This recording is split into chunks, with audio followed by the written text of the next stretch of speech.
Hello friends, welcome back to this channel. दोस्तों, इस video के अंदर हम बात करने जा रहे हैं फ्यूचर रिटेल लिमिटेड के लिए। लेकिन उससे पहले आप लोगों से रिक्वेस्ट करना चाहूँगा, अगर आप चैनल को फर्स्ट टाइम देख रहे हैं, सब्सक्राइब करके बेल आइकन को हिट कर लीजिए दोस्तों, ताकि आपको वीडियोस की नोटिफिकेशन मिलती रहे। आज की इस वीडियो के अंदर थोड़ा सा हम समझने की कोशिश करेंगे, बिल्कुल एक सिंपल एग्जाम्पल से। दोस्तों, एक घर है, उस घर के अंदर जो फैमिली मेम्बर्स होते हैं, उन सारे फैमिली मेम्बर्स को एक दूसरे को सपोर्ट करना चाहिए।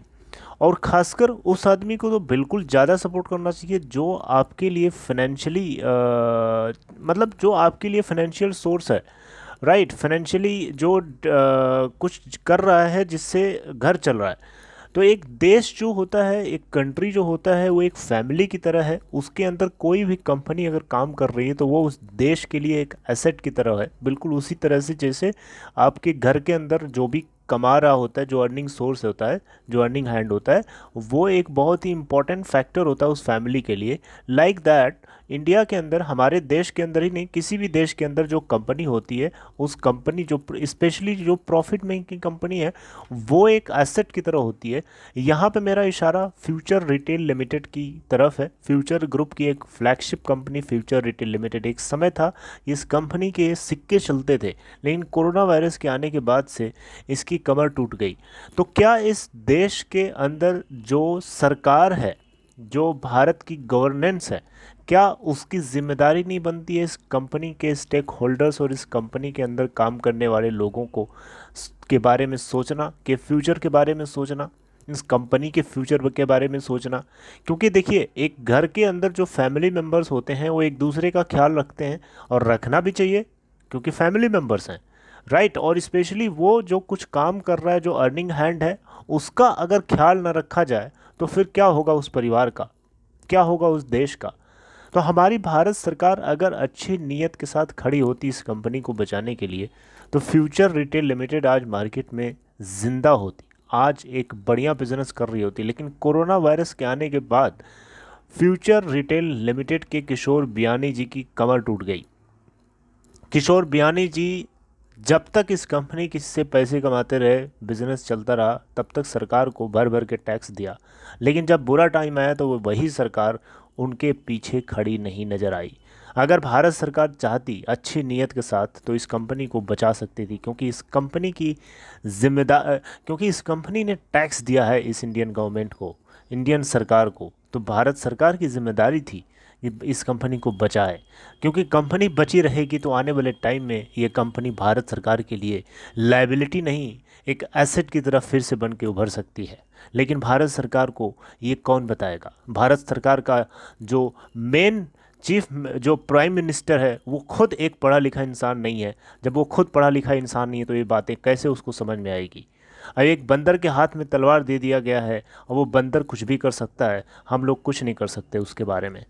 किसी किसी को ये मेरी बातें बुरी लग सकती हैं, लेकिन जिनको बुरी लगती हैं वो पॉलिटिकली कहीं न कहीं अंधभक्ति जैसी सिचुएशन में फंसे हुए हैं। उनको बाहर निकलने की ज़रूरत है। ज़रा आंखें खोल के देखो यार, जिस कंपनी, तुम्हारे घर के अंदर सपोज करो कोई फैमिली मेम्बर है जो अर्न कर रहा है, कुछ ना कुछ कमा के ले आके दे रहा है, कल को कोई बीमारी लग जाती है, कोई दिक्कत हो जाती है उस इंसान को, तो क्या आप उसको मरने के लिए छोड़ दोगे? क्या आपकी जिम्मेदारी नहीं है उसे बचाने की? क्यों? क्योंकि सिर्फ इसलिए ही नहीं आपको बचाना चाहिए कि वो आपके फैमिली मेम्बर है, बल्कि इसलिए भी बचाना चाहिए कि कल को अगर वो बचा रहेगा, अच्छा रहेगा, हेल्दी बन जाएगा, वापस उसी तरीके से फंक्शनल हो जाएगा, तो आने वाले टाइम में वो और आपके लिए जनरेट करेगा, आपके परिवार के लिए, आपके देश के लिए। तो मेरा बिल्कुल इशारा फ्यूचर रिटेल लिमिटेड के भविष्य को लेकर के था। यहाँ इस कंपनी को सरकार चाहती तो पूरी तरीके से बचा सकती थी। अमेज़ॉन के खिलाफ वारंट जारी करके कुछ न कुछ, किसी न किसी तरीके से इंटरमीडिएटेड करके कहीं न कहीं से इसको बचाया जा सकता था, लेकिन बिल्कुल मरने के लिए छोड़ दिया गया। और आज की डेट में अगर आप देखें तो ये फ्यूचर रिटेल ट्रेड हो रहा है, यानी स्टॉक एक्सचेंजेस के ऊपर ट्रेडिंग तो हो रही है इसकी, लेकिन ये फ्यूचर रिटेल लिमिटेड आज रिजोल्यूशन प्रोफेशनल के इशारों पर काम कर रहा है। अब आप देख सकते हैं कि लेटेस्ट अपडेट है कि फ्यूचर रिटेल लिमिटेड का जो रिजोल्यूशन प्रोफेशनल है, इसकी जो इनएक्सेसिबल स्टोर्स हैं और वेयर हाउसेस हैं, उसको एक्सेस करने के लिए कोशिश कर रहा है, और उसको लेकर के यहाँ वहाँ भटक रहा है, क्योंकि ये चाहता है कि जो इनएक्सेसिबल स्टोर्स हैं और वेयर हाउसेज़ हैं वहाँ पे अगर इसको एक्सेस मिल जाएगी तो ये और ज़्यादा इसकी बोली लगवा सकता है, यानी और ज़्यादा इसको पैसे मिल सकते हैं, और ज़्यादा इसकी बिडिंग, अच्छी बिडिंग इसको मिल सकती है, ऑफर्स मिल सकते हैं। राइट। तो दोस्तों आप लोगों को क्या लगता है, मेरी बातें कहीं ना कहीं लोगों को कड़वी लग जाती हैं, लेकिन बातें जो सच्चाई होती हैं यार, माना करो इस चीज़ को, कड़वी लगती हैं। सच्चाई जो सही चीज़ होती है वो कभी आपको फ्रंटली अच्छी नहीं दिखेगी। मेरी बातें आपको कड़वी ख़राब लग सकती हैं, लेकिन रियलिटी है यार, थोड़ी आंखें अपनी खोल के देखो कि देश के अंदर क्या चल रहा है, कहाँ चल रहे हैं हम लोग, कहाँ जा रहे हैं। आप देखो, आप वोडा आइडिया को देखो, क्या हालत है। वोडा आइडिया के पास 2.5 लाख 2,25,000 करोड़ से ज़्यादा का आज की डेट में कर्जा है, लेकिन सरकार को कोई फ़र्क नहीं पड़ता। क्यों नहीं फ़र्क पड़ता? सरकार को पड़ना चाहिए ना फ़र्क। सरकार क्या पाकिस्तान की है? इंडिया की सरकार है, इंडिया की गवर्नमेंट है। इंडियन कंपनीज़ की चिंता इंडियन गवर्नमेंट को नहीं होगी तो किसकी होगी? किसको होगी? कब होगी? भारत सरकार को ये कंपनीज टैक्स देती हैं, अगर वो ज़िंदा रहेंगी तो आने वाले टाइम में भी टैक्स देंगी। लेकिन अगर आज कल को मर जाएंगी, ख़त्म हो जाएंगी, तो टैक्स कौन देगा? किससे चलेगा देश? किससे चलेगी सरकार? ये सरकार को अगर अकल होती तो ये बातें सोचने में देर ना करती और इन कंपनीज को बचाने की कोशिश करती।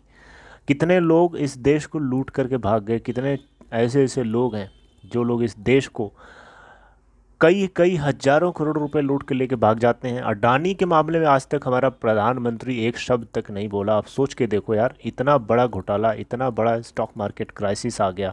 इतिहास में पहली बार ऐसा हुआ है इस देश का प्रधानमंत्री इस कॉरपोरेट हाउस को बचाने में लगा हुआ है, उसके खिलाफ एक शब्द बोलने की उसकी हिम्मत नहीं हुई। आप सोच के देखो यार, कहाँ हम लोग जा रहे हैं। मेरी बातें अगर बुरी लगी हों तो माफ़ कर दीजिएगा। बाकी आपसे मैं आगे मिलता हूँ नेक्स्ट इन्फॉर्मेशन के साथ। Till then take care.